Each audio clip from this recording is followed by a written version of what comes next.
நம்ம Gojo bundle spin போகிறோம். நமக்கு வந்து ஃபஸ்ட்டு டோக்கன் கொடுத்துட்டாங்க. இது வந்து பர்பிள் கலரில் இருக்குது. அந்த டோக்கன் கொடுக்கும்போது நமக்கு கை வந்து அப்படியே ஃபோன் வந்து வைப்ரேஷன் ஆகுது. அடுத்து இது என்ன அந்த டாக்டிக்கல் மார்க்கெட்டுக்கான அந்த ஒரு டம்மி எல்லாம். ஓகே, அடுத்து வந்து 108 டைமண்ட் கொடுத்து ஸ்பின் பண்ணுறோம். அந்த ஓச்சர் இருக்கிறதுனால கொஞ்சம் கம்மி டைமண்ட் எடுக்க முடியுமா பார்த்துட்ருக்கோம். அதே மாதிரி நம்ம எடுத்தோம்.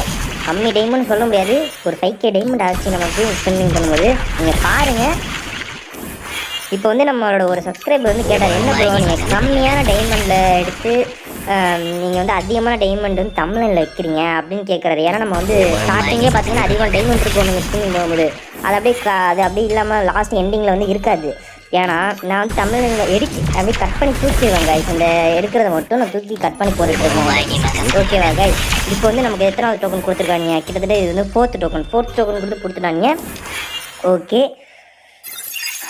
இது வந்து கன் கிரேட்ஸு இதெல்லாம் கொஞ்சம் கொடுத்துருக்காங்க. இது ஒரு ஸ்பின்னாக பண்ணிக்கலாங்க. ஏன்னா வந்து நமக்கு வந்து கொஞ்சம் தான் இருக்குது. ஓகே, அடுத்து 5வது டோக்கனும் கொடுத்துட்டாங்க. இப்போ வந்து நம்ம வந்து இது என்ன 5 வவுச்சர். அடுத்து இது என்னென்ன தெரியல, வாய்ஸ் பேக்கா? ஆமாம், வாய்ஸ் பேக் இருக்குது. ஓகே, இது நல்லா தான் இருக்குது.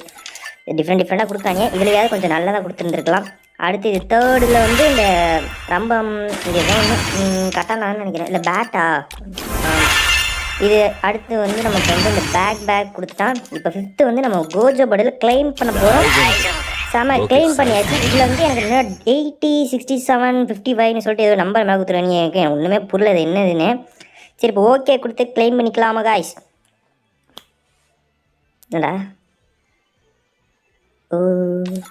Okay, open.